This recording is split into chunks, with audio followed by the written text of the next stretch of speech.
If everybody will take a chumash, we're going to be reading from there and focusing on. I don't have handouts. We're going to work from the chumash, and today's sedra is Behalotcha. It's found on page 816.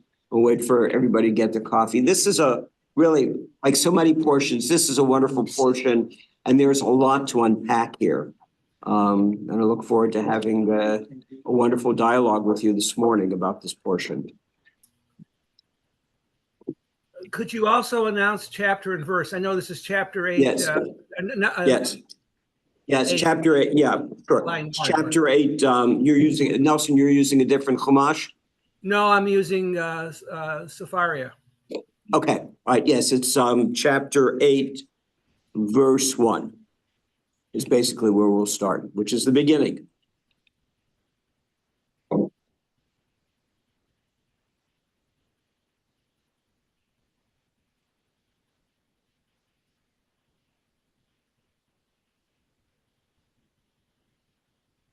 think I've read the first line before. Yes, many times. Oh, yeah. If you're doing a Torah reading, it's a good one to start with. Once again, 8:16. Thank you. Yep. Where's Marcia? In Maine, Who you trying? in Bar Harbor. Bar Harbor, yeah. I totally forgot.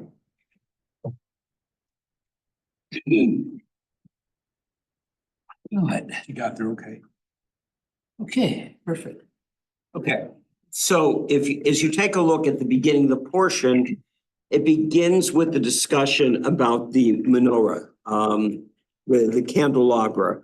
And I think for all of us, the Torah is especially meaningful when we see a correlation between what is in the Torah and our modern lives as Jews today.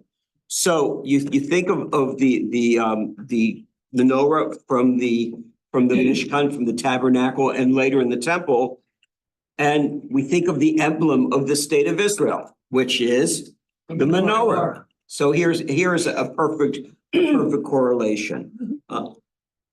Sorry? It's not on the flag. Yeah, but the emblem for the state of Medinat Yisrael is in fact the menorah, and The Knesset. right, and we also know of the menorah with the Arch of Titus.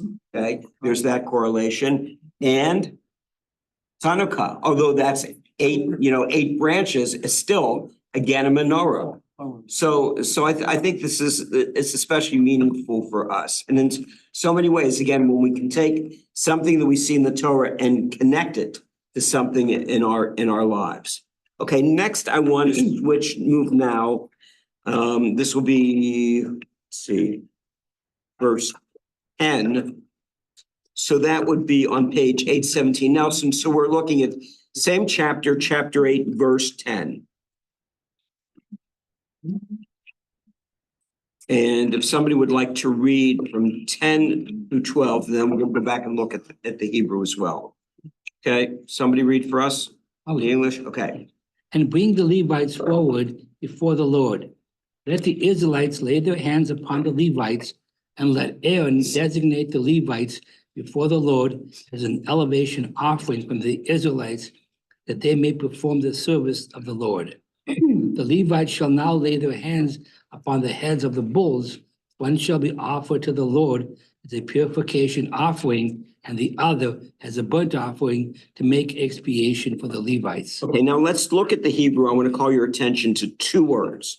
In verse 10, towards the end of that line, you see the word visamchu, okay? Wait, line 10? Line 10, verse 10. Oh, yeah. Okay, the end of the line, visamchu, which means basically the laying of hands. And then jump down to verse 12. The next to last word on the line, yismechu, similar word. You think yismechu, With the samach, we sing Yismechu, but this is different. Okay, it means the laying of hands. Now, why is this? Why am I bringing this to your attention? Because all of you have heard the term of a rabbi getting smicha. This is the root for that term smicha. Smicha is with a samach, and it means the laying of hands. And so rabbis are ordained much in the same way as the priests were ordained. But this is the origin. It's this term here. Okay, fascinating. All right, now we're going to go on to page 819. And we're going to look at verses 23 to 25, and we're going to have a very interesting conversation. So if somebody would read again, top of 819, Nelson, this is again, chapter 8, verses 23 through 26. We're going to read 23 through 26. Okay, please.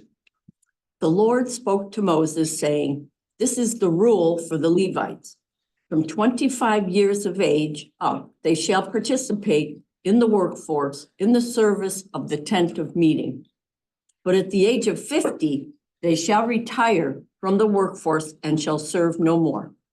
They may assist their brother Levites at the tent of meeting by standing guard, but they shall perform no labor. Thus, you shall deal with the Levites in regard to their duties." So as a cantor, what is fascinating for me in part is this is very similar to the boundaries, so to speak, relative to the Levites singing in the choir. Okay, so what it says in the Talmud about that is that actually in the Mishnah that there were a minimum of 12 adult singers in the choir, with the maximum being limitless. The singer was admitted at the age of 30 rather than the age of 25, but they had 5 years of preparation, 5 years of schooling before they could get into the choir, and they served up until the age of 50. So again, the question becomes, why is, for example, one of the things I want to talk about, why is the cutoff at 50? So we know from the Torah, Torah says that Abraham lived 175, Joseph lived 110, Moses lived to 120, which of course is where we get the 120, or we say you should live ad me'avi esrei. But putting that aside, we know basically people did not live as long as they do today. But still, it begs the question, and one of the things that I wanted to touch on is, and we're going to get into this, about the whole idea of a cutoff, a forced retirement age, because that's something that is relevant to today. But as far as singers go, I just want to touch on that for a moment before we go on to the next level of this discussion. You should know that women's voices mature at a younger age, but they peter out at a younger age. Okay, men's voices mature later. But I can tell you that I have colleagues that are singing, male colleagues singing wonderfully in their 70s and 80s. You know, so from that perspective, so as I look at this, I say, gee, wasn't really fair to cut this off at the age of 50. But then as I look at the timing and that, when these laws evolved, probably the lifespan, which was much shorter. The desert generation. The youngest one who survived was 20 years old, and nobody lasted in past 60. Probably, right, yeah. Because everybody died within the 40 years. Right. But beyond that, still we know that people. So the one generation, this makes sense. I suppose, yeah. That's a good point. 25, it's an awfully old age. To start, my You guess. make a family first. Well, it probably, The voice. well, also, I think, it probably had to do with maturity. Yeah, I'm also thinking maybe 50 is the cutoff to give the younger generation a chance. big. Because if you do it longer, it might be maybe too many Levites. And so the younger ones wouldn't have a chance to come in because the older ones, maybe, it Well, depends. the Mishnah says that the number, relative to the Levitical choir, the number you could have was limitless. You had to have at least, I think, 12. Plus, by the way, they also, relative to the Levitical choir, boys could sing too. They said it added to the sweetness of the sound. And as you know that, and before women were singing in synagogue choirs and still in Orthodox synagogues, they have young boys singing to give you a larger range of the music that can be sung. But I was thinking, because a lot of the service they had to do, besides the choir, was the actual sacrifices, Mhm. which was very heavy physical, the Right, of course, right. animals, everything else. I'm thinking, if they're doing that for 20, if they're never in the choir, they're only serving for the sacrifices, 25 years to be all there on your feet, sun and everything else, to do all that, Yeah, by 50, you may want to. yeah, Call it but, quits. right, true, yeah. A few weeks ago, we learned the census of the various tribes, and they varied from 30,000 to 75,000. They didn't mention the Levites, but they must be, I suppose, in that range. So, So there were a lot of people that they to put to work, and so it's a practical matter that they could limit the age range. There was a census of the Levites. It was, I can't remember what the number was. It was something like 20-something thousand. Well, as I remember, they 5,000. didn't count them. Because they weren't going to fight in the. Well, they in the only war. need enough Levites to have one for each firstborn. all right, so, this begs the question, and I don't want to get into politics at all. I think shul is one place we should be able to come where we're free of politics. But it does beg the question, as we start to talk about this concept about forced retirement, well, should there be a point at which somebody can no longer be eligible to run for president of the United States or to be a Supreme Court justice, right? It does beg this question about whether or not there should be a forced retirement age or an age of which, we say, Ganuk, you've served us well enough. So again, as we look for these connections between the Torah and what we deal with in modern life. Now, here's another level. Here's another example. Some of you know that for 25 years, I served as the executive director of the Cantor's Assembly. And I retired actually a year ago. And I had a wonderful relationship with my counterparts in the RA as well. And I can tell you that ageism was something that we really wrestled with a lot. I'll tell you, it kept me awake at night when I had a colleague who had been serving a congregation for 25 years, and he's now, or she's 62, and the congregation says, your contract's up, we want to, or 60, we want to go in another direction. Trying to find a job for somebody who's beyond a certain age. Actually, once even you get beyond the mid-50s, the way congregations are today, they figure in so many congregations, as we know, we have a vibrant congregation here, but many congregations are really struggling. And, they say, geez, if we had a young rabbi, we had a young cantor, we'd bring in more members. By the way, that never happens. It doesn't work. But again, here's another example where we talk about the limited time. The Torah reading, where this whole concept of ageism is relevant today. Okay, let's move on now to There's nothing new under the sun. there. Yeah, exactly. We're doing Torah now. Okay, so let's move on now to Ecclesiastes. any- May I ask a question, make a comment?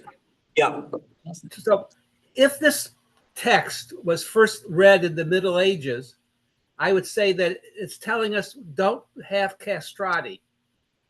Don't modify the genitals of young boys so they'll sound better. Because we're not going to use young boys at all. well, I think the Torah was certainly always opposed to mutilation. So that was, we look, Nelson, we know that happened in the church. We absolutely know, but in Judaism, you make an interesting point. It was never something that we wrestled with. Because again, when we talk about the Levitical choir, it was men, supplemented. The boys in the Levitical choirs were more of an afterthought to sweeten the sound, but they were not the principals. So, We do it today The other too. question I In wanna raise- Orthodox schools, they like to have young kids. oh, sure, boys, of course, boys. I'm sorry, Nelson, you want to say something else? Well, if they died at a much earlier age, I feel it was much shorter. Right. Was Alzheimer's an issue at the end of their lives, or was it? It's only our issue because we live much longer. I think you had a lot of, I think by and large, when people died, they, certainly centuries ago, they didn't know the reason why. They didn't know cancer, for example. They just knew that people got sick and they died. So and things like memory loss, it's an interesting question whether Alzheimer's was a factor when people were dying when they were 50. Anybody want anything else about the whole ageism question? Okay, so let's move on now. We're going to move up to Shlishi, 819. Another something else that's very fascinating. And as I say, this Torah portion is filled with a lot of fascinating information. So Nelson, we're now on chapter 9. We're actually at Shlishi, verse 1. If somebody would read for me in the English verses 1 to 11. Okay. The Lord spoke to Moses in the wilderness of Sinai on the first new moon of the second year following the exodus from the land of Egypt, saying, let the Israelite people offer the Passover sacrifice at its set time. You shall offer it on the 14th day of this month at twilight at its set time. You shall offer it in accordance with all its rules and rites. Moses instructed the Israelites to offer the Passover sacrifice, and they offered the Passover sacrifice in the first month on the 14th day of the month at twilight in the wilderness of Sinai. But just as the Lord had commanded Moses, so the Israelites did.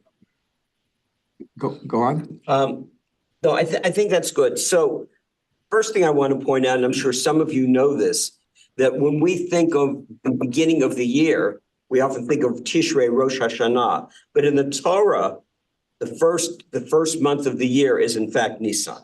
Okay, so Rosh Hashanah is then following in the 7th month.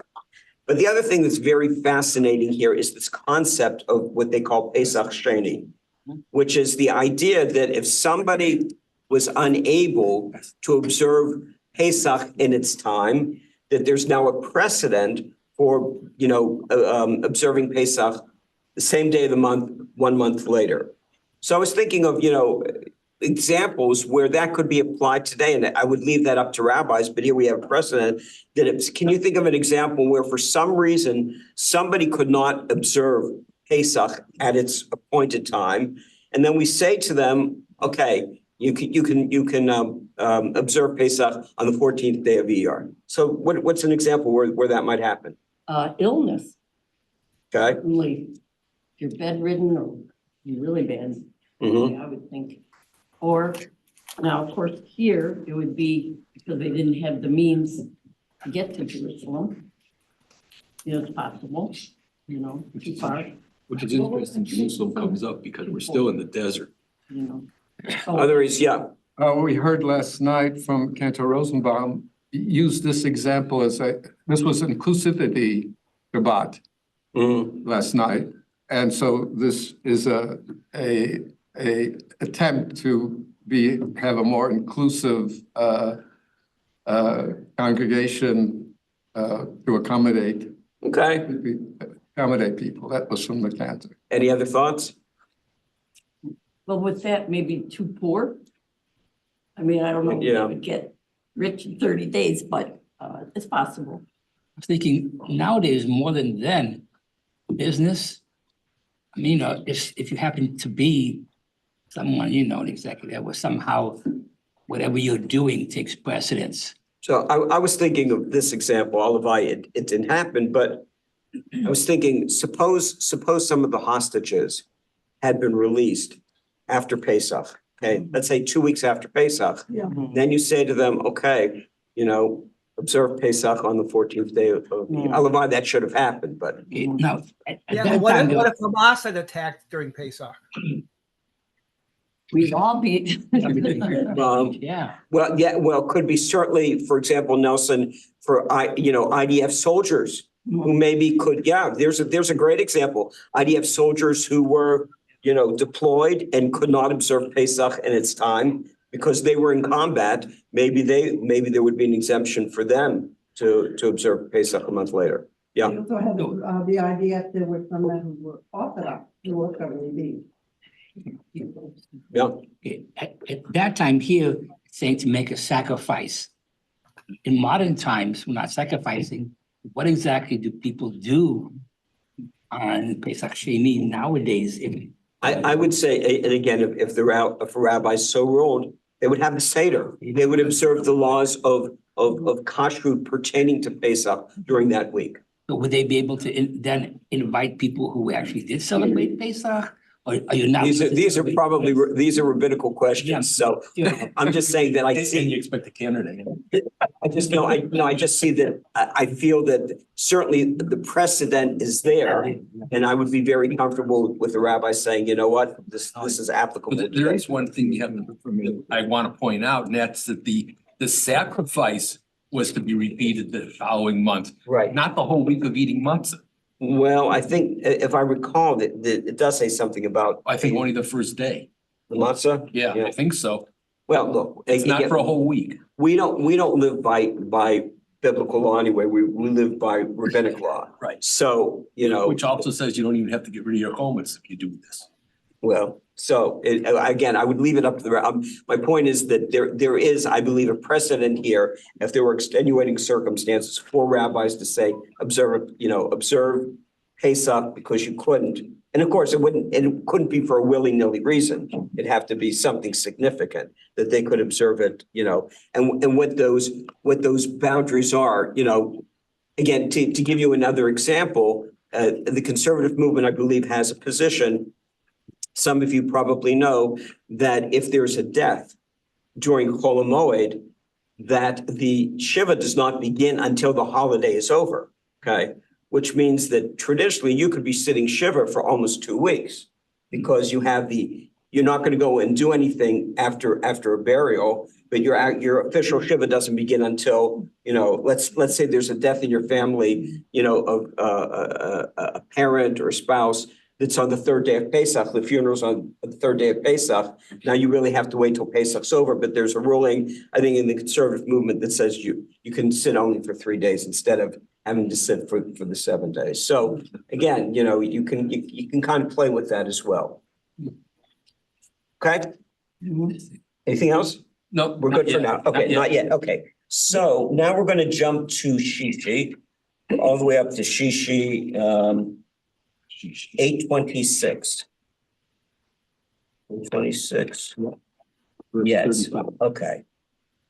Verse 35. Chapter 10:35. Okay, take a look at verses 35 and 36. Look familiar? Oh, yeah. This is what we say when we take out the Torah and put it there. Exactly, right? So we know that we have, a fair amount of our liturgy are actually texts that come from the Torah. Give me some examples of prayers that we say on Shabbat or daily. The Shema. The Shema. Yeah. Okay. Others, what comes? Priestly blessing, Sorry, the priestly. right? The priestly blessing. Sorry. Mi kamocha. Mi chamocha, very good. Whatever is highlighted in the Hebrew, in our Hebrew.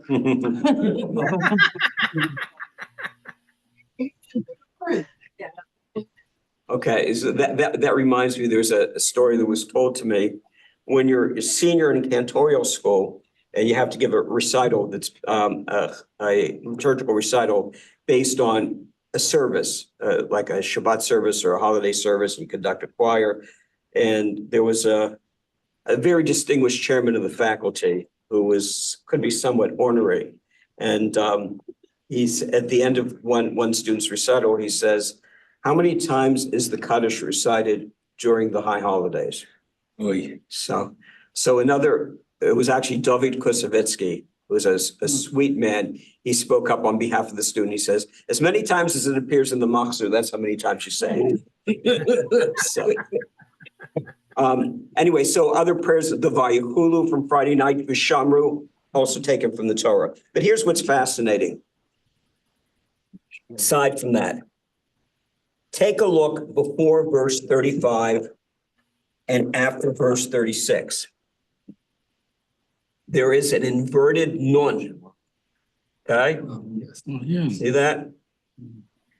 So it's, you We know, haven't talked about that since so Thursday. basically, here's what we know for sure. Clearly, they wanted to set this text apart. Okay? They wanted to divide it from the rest of the Torah. The question is why? So I did some research. Interestingly, our Eitz Chaim Chumash, which is really outstanding, does not weigh in on it at all. I found some reasons, none of which really that I was able to really identify with, but I did find one that came from Rashi. And what Rashi said, as I said, he believes that what the scribes are trying to tell us is that these verses are out of place, that they don't really belong here, that where they belong is actually in chapter 2, when the Torah is talking about the marching and the encampments of the Israelites through the desert. So that was his point of view. But clearly, what we know for sure that there was an intent to separate these verses out. Does Rashi say anything about what we can learn from moving them here and putting inverted nuns? It's all I could find. It's all I could find. Wasn't there something, somebody said that this was actually supposed to be from a separate book? It wasn't part of Yeah, this that's what book? the comments are at the bottom. Oh, I didn't read this. Yeah, well, again, it says well, again, Rashi says it belonged earlier in the book of Bamidbar. That was Rashi. That's Rashi, yeah. What did Rambam say? Oh, I that's don't why- read Rashi without reading what Rambam says. Okay. So now I want to move on to chapter 11, verses 10 to 15. Chapter 11, verses 10 to 15.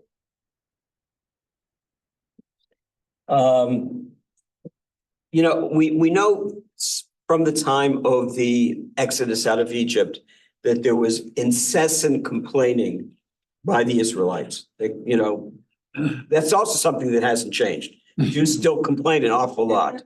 And the last Torah study that I did actually was the portion of Beshalach, and we went through, there were just so many examples I showed time after time after time about the incessant complaining of the Israelites. But here we have an example that is just it's really, to me, mind-boggling. And it's Moses lashing out at God. And this is it's almost incomprehensible. But let's take a look at this. So again, if somebody will read for us chapter 11, verses 10 to 15. Somebody like to read? Okay. Moses heard the people weeping, every clan apart, each person at the entrance of his tent. The Lord was very angry, and Moses was distressed. And Moses said to the Lord, why have you dealt ill with your servant? And why have I not enjoyed your favor, that you have laid the burden of all this people upon me? Did I conceive all these people? Did I bear them? That you shall say to me, carry them in your bosom as a nurse carries an infant to the land that you have promised on oath to their fathers? Where am I to get meat to give all these people, all this people, when they whine before me and say, give us meat to eat? I cannot carry all this people by myself, for it is too much for me. If you would deal thus with me, kill me rather. I beg you, and let me see no more of my wretchedness. Very nice. So if I'm imagining this, that it sounded something like this. Why have you dealt ill with your servant, and why have I not enjoyed your favor? For you have laid the burden of this people upon me. Did I conceive all this people? Did I bear them, that you should say to me, carry them in your bosom as a nurse carries an infant to the land that you have promised on oath to their fathers? Where am I to get meat to give all this people when they whine before me? Give us meat. I cannot carry this people by myself. It's too much. You would deal with me. You would deal thus with me. Kill me. Rather, I beg you to let me see no more of this wretchedness. I mean, this is just, this is, Seems it's angry. mind-boggling. The word that jumps into my head is audacity, you know? How does anybody talk to God like that? He's fed up. Only Moses. Right. But the fact of the matter is, but we know that in Judaism, we are allowed to argue with God. Okay, we have that right. We saw it with Abraham and Sodom and Gomorrah. But you know, again, this is while we have that right and we agree that we can, as human beings, can argue with God. This is kind of over the top. So I'd like to share with you the commentary by Richard Elliott Friedman, who's a modern commentator who I like very much. And I'd like to share with you his commentary on this in these few verses. And he starts with he's extracting particularly why have you done bad to your servant? And he writes, "Is this a way to talk to God? And what is the most extraordinary speech spoken by a human to God in the Torah? Moses begins with these words and ends with, 'And if this is how you will treat me, kill me.' We have seen a dramatic change in the way humans speak to God. Adam and Cain speak like children caught in a naughty act.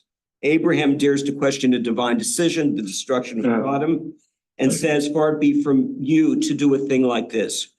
Will the judge of all the earth not do justice?' Moses pleads for the people after the golden calf event and says that if God will not forgive them, then wipe me out from your scroll as that you've written." And now Moses, pleading for himself, speaks to the Creator in a way that we would never imagine Adam or Abraham or Jacob or even Moses himself speaking until now. It can only be understood in the light of everything that has happened up to this moment. God speaking to Moses in a personal way from the beginning, "I'm your father's God." Moses is spending long hours in conversation with God. Moses' performance of the miracles. The same Moses whose first reaction to the deity was to hide his face because he was afraid of looking at God, now dares to speak forcefully. It is the opposite of when an atheist uses some audacious or outrageous language about gods.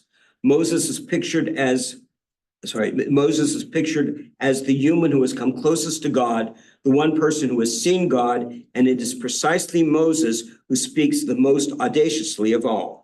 And Moses in turn thus epitomizes humankind. It is precisely the wilderness generation, the generation that is closest to God, who hears God's voice and sees miracles daily, who are the most rebellious generation in the Bible.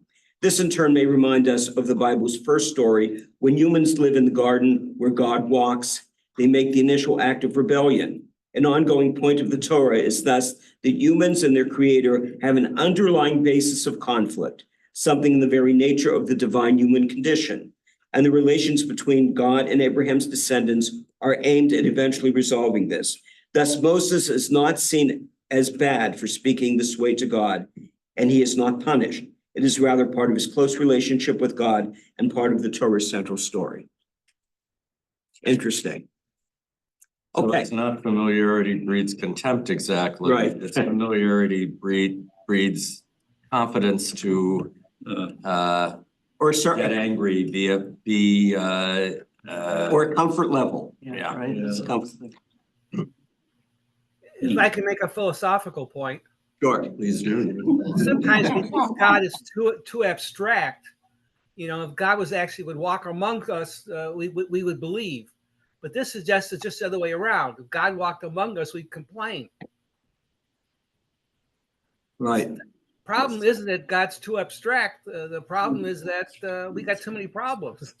All Hmm. right. I have an issue with the entire, if not with what Moses said, but why this whole thing comes up, because they had flocks, they were doing sacrifices, they had meat. That's number one. Number two is Moses goes up on Mount Sinai for 40 days and doesn't eat. Do you really think that the people actually had to eat in the desert? They were given manna because they were used to eating. They didn't need it. You think for 40 days he didn't eat? That's I mean, it's what the not- midrashes say. Well, that's what the, Yeah, but I mean, maybe he but must have had something. He brought in sure or something. No. Yeah.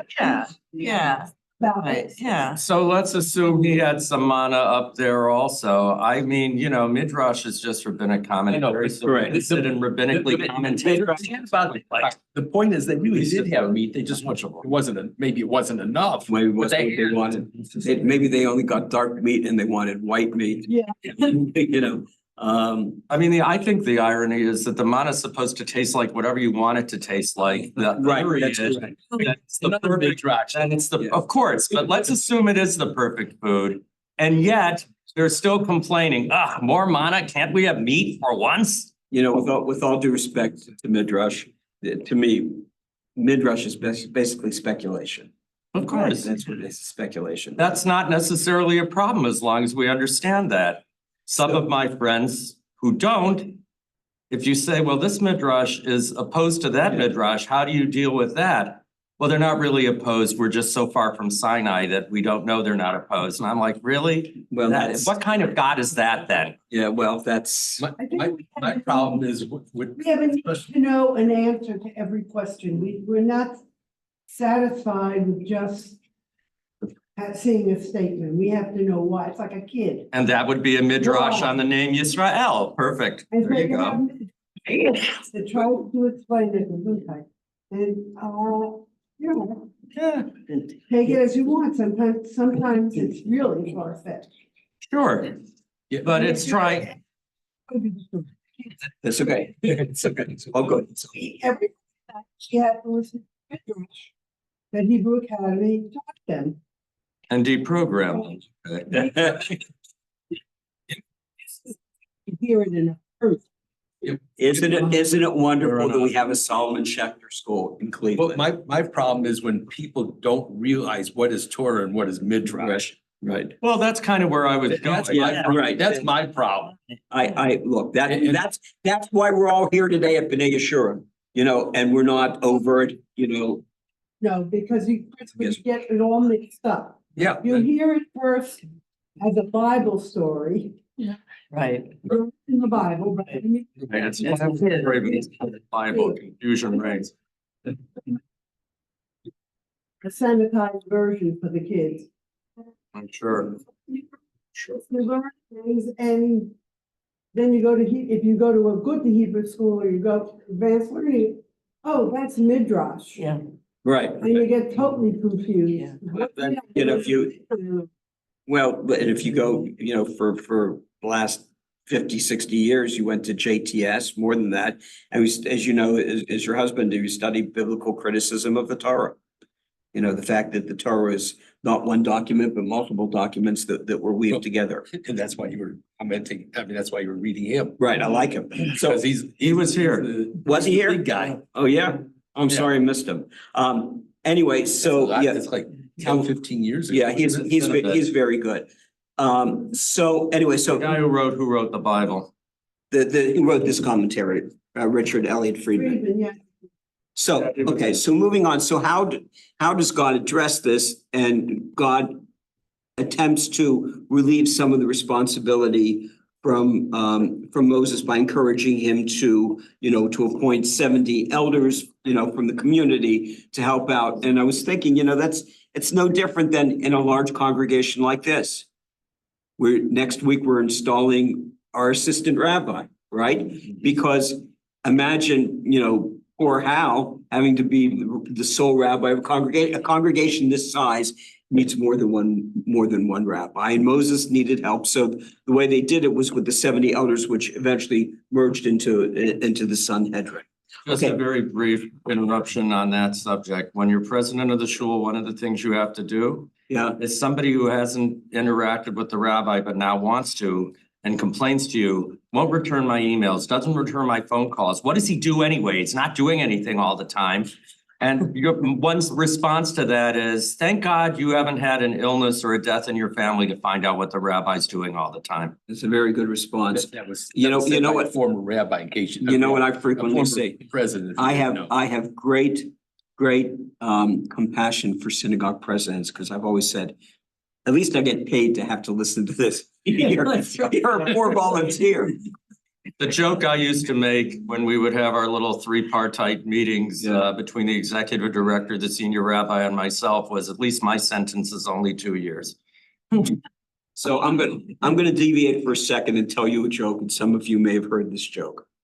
So, you know, most of the jokes that involve rabbis and cantors and presidents of synagogues typically make the clergy look good. But here's this joke. There's the rabbi, the president, and the chazan are meeting in shul before the high holidays to plan the services.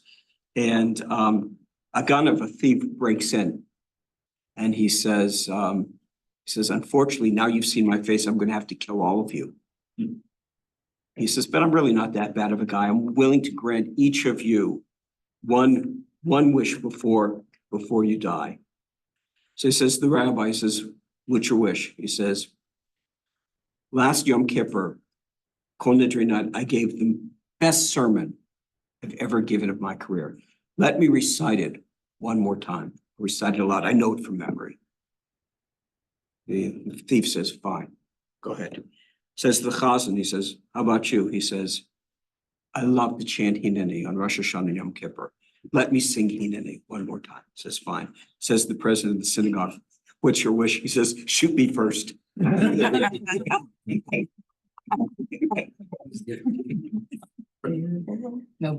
on.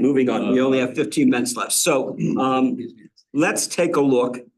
There are two more items I want to cover, one briefly and one in greater detail. Let's go to chapter 11. Yeah, chapter 11, verses 24 to 29. Somebody like to read for us?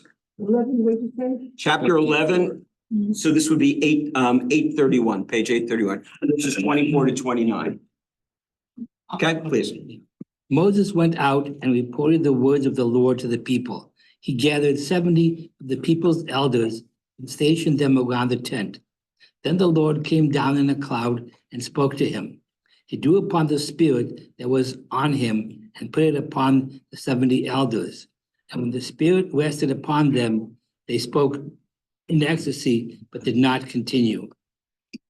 2 men, one named Eldad and the other Medad, had remained in camp. If the spirit rested upon them, they were among those recorded. They had not gone out to the tent, and they spoke in ecstasy in the camp. The youth ran out and told Moses, saying, Eldad and Medad are acting the prophet in the camp. And Joshua, son of Nun, Moses' attendant from his youth, spoke up and said, my lord Moses, restrain them. But Moses said to him, are you wrought up on my account? Would that all the Lord's people were prophets, that the Lord put his spirit upon them. Moses then re-entered the camp together with the elders of Israel. The verse that I really wanted to focus on was verse 29, but because it shows Moses as being a humble man. And, you know, I've always felt that humility is an important quality of a leader. There's so many things that a good, so many traits that a good leader needs to have, certainly charisma, being a role model, but humility is also important too. So anyway, okay, now the last topic I wanted to get to, I need one more reader. We're looking at chapter 12, verses 1 to 16. I'll read. Please, okay. When they were in Hazeroth, excuse me, Miriam and Aaron spoke against Moses because of the Cushite woman he had married. He married a Cushite woman. They said, has the Lord spoken only through Moses? Has he not spoken through us as well? The Lord heard it. Now Moses was a very humble man, more so than any other man on earth. Suddenly the Lord called to Moses, Aaron, and Miriam, come out, you three, to the tent of meeting. So the 3 of them went out. The Lord came down in a pillar of cloud.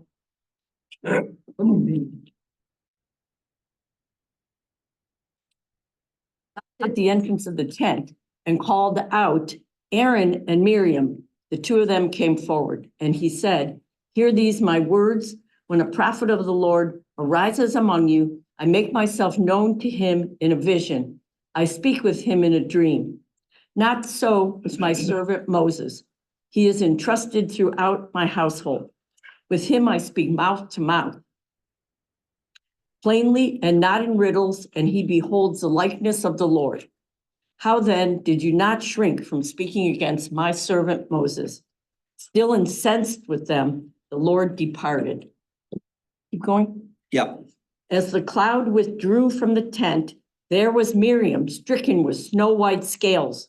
When Aaron turned toward Miriam, he saw that she was stricken with scales.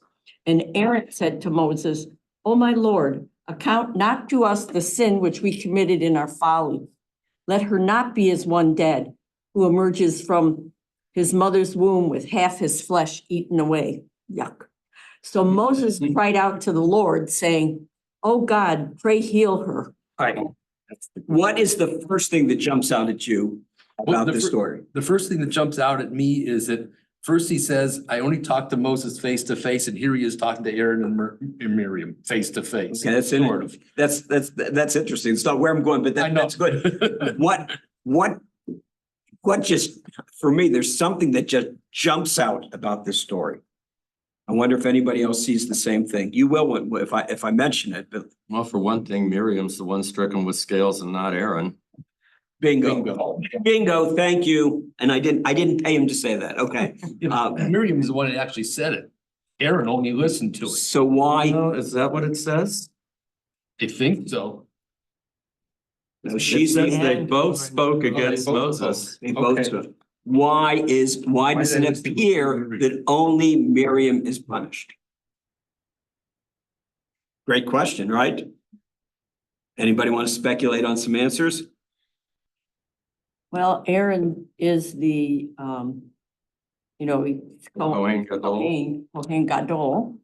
And he's washing all the. He's kind of an important figure in many respects.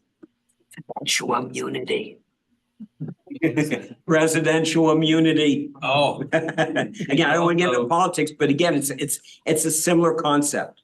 You know, that he had some sort of, immunity. And you hit on something basically, because there are certain responsibilities that he had no understudy. He was the Kohen, there was only one Kohen Gadol. So if he's out of service, they got a problem. Okay, there's nobody else to pick up. So, yeah. It was passed on to the sons. They were in training, even if they weren't. the high. Yeah, but still, the way that the Torah sets this up is. Right. You got one Kohen Gadol. We certainly, and we know that from Yom Kippur, from the Avodah service, that whole reenactment. So, of Although course, in later times you would have Right. had a second Kohen in case something happened. maybe, but they didn't think of that. They didn't think of that. So that's, Also arguably, since you only have the family and two of them are already gone, maybe this is a very scary thing for the others to contemplate doing before point. Aaron passes. good point. And the other thing I thought of, I don't know, it seems less valid even as I think it, because Moses has already become much more of an orator than he thought he could ever be earlier on. But Aaron is the spokesperson in a sense, or at least was early on. And who's the one who pleads on Miriam's behalf before, or at least ask Moses to plead on Miriam's behalf? It's Aaron. So there's more than one way, I guess, to try to atone for this sin. So I was looking for other, other commentaries. Go ahead. They're brothers and sisters. They have feelings for each other. So when Miriam is hurt, the others are affected too. Well, he does, obviously, it's clear that he speaks up on her behalf. So I mean, the thought that I had was pretty much the same as yours about, that was my immediate response about why he seemingly wasn't punished. But I did find another commentary that I like very much, and this one comes from Rabbi Gunther Plaut. Rabbi Plaut, great scholar who wrote the commentary for the Chumash used in the Reform movement. It really is a very, very good Chumash. And here's what he had to say. He writes, At first reading of the story, it appears that Miriam is punished and Aaron is not, although clearly Aaron is a co-defender. In fact, his offense is more serious, for he is the high priest and second only to Moses. In the biblical scheme, punishment could not bypass the chief offender. Therefore, we should expect that Aaron not only be disciplined, but disciplined more severely than Miriam. This is precisely what the story conveys. For while Miriam is punished corporally, Aaron is punished mentally. In his case, the mental suffering is far more intense than its physical counterpart. Aaron doubtlessly undergoes great anguish, not only because of the divine rebuke in the eyes of the Torah, a severe chastisement in itself, but also he suffers keenly from guilt when he sees his sister disfigured hideously, while he who had committed the same offense apparently is let off free. The hurt of seeing a dear one suffer is often far greater than one's own physical agony. But the worst punishment is yet to come. Aaron has pretended to be on the equal of his younger brother and now has to humble himself utterly. "Oh, my Lord," he says to Moses, and then begs his forgiveness and asks him to intercede with God. Humiliation is added to mental suffering and guilt. Miriam's pain is short-lived and, like most physical ailments, quickly forgotten once she is healed. But Aaron's punishment does not end when the incident is over and probably leaves deep scars. Miriam's illness is a warning to the people at large that slander and rebellion are evil, but the sight of Aaron, the high priest, bowing down before Moses and begging his pardon is a warning no less potent and surely more memorable. Beautiful. Yeah, nicely written. All right, we're almost at 10. Any other thoughts? Anything anybody wants to add? I've really enjoyed, doing this extra research and work for preparing for this morning. Some Torah readings are richer than others. This one certainly had a lot there to talk about. Interesting things. I think the prayer that Moses does at this point is, it's so short and succinct. Yeah, And we should learn from that. So it's interesting. I'm important. If take a look at, this is the end of verse 13. El na Rafa na la, and a number of, there's some wonderful musical settings. In some congregations, this is the text that is sung instead of, for example, Debbie Friedman's Mishabera. This is another text that is often used. I'm trying to think of, there's a beautiful piece written by a colleague of mine whose name briefly escapes me. And it's written as, I've heard it sung as a choral piece by the Zamir Chorale. It's been done as a solo piece. I've heard it at Park Avenue Synagogue in New York. But yeah, it is a very meaningful text. Oh God, pray and heal her, Rifana. And it is in just those few words says an awful lot. But I think that this is the basis of Jehovah's Witnesses not using medical intervention. Now that could be, well. Yeah. So, you know what? That also reminds me of another joke that some of you have heard. So there's we've seen a lot, unfortunately, we're seeing a lot of flooding right now. And there's severe flooding in the city, and a guy goes up, he's on the first floor of his house, and a boat comes by, right? You know the joke? Yep. Yeah, we've heard this. Okay. Go ahead. So the boat comes and says, jump in the boat. He says, God will save me. He bypasses the boat, comes right, goes up to the second floor. Boat comes by again, jump in the boat. God will save me. Third floor, God will save me. Finally, it drowns. And he goes to heaven and he says to God, I thought you were going to save me. I said, I sent a boat 3 times for you. It's the same, you know what? Sheila, it's seichel. We are observant Jews. We believe in God. We believe in tradition, but you have to have some seichel, which exactly is why we know from the Torah that most of the prohibitions about Shabbat are suspended if it's in order to save a life. This is seichel. This is common sense. So We hate to cut you off, but if Jackie's going to, I think we are. it'd be nice for us to be. You should all be in there as we. You know what? It's 10 o'clock, and so we're good. We're all good. Thank you all. Yasher Koach. Yeah. Jack.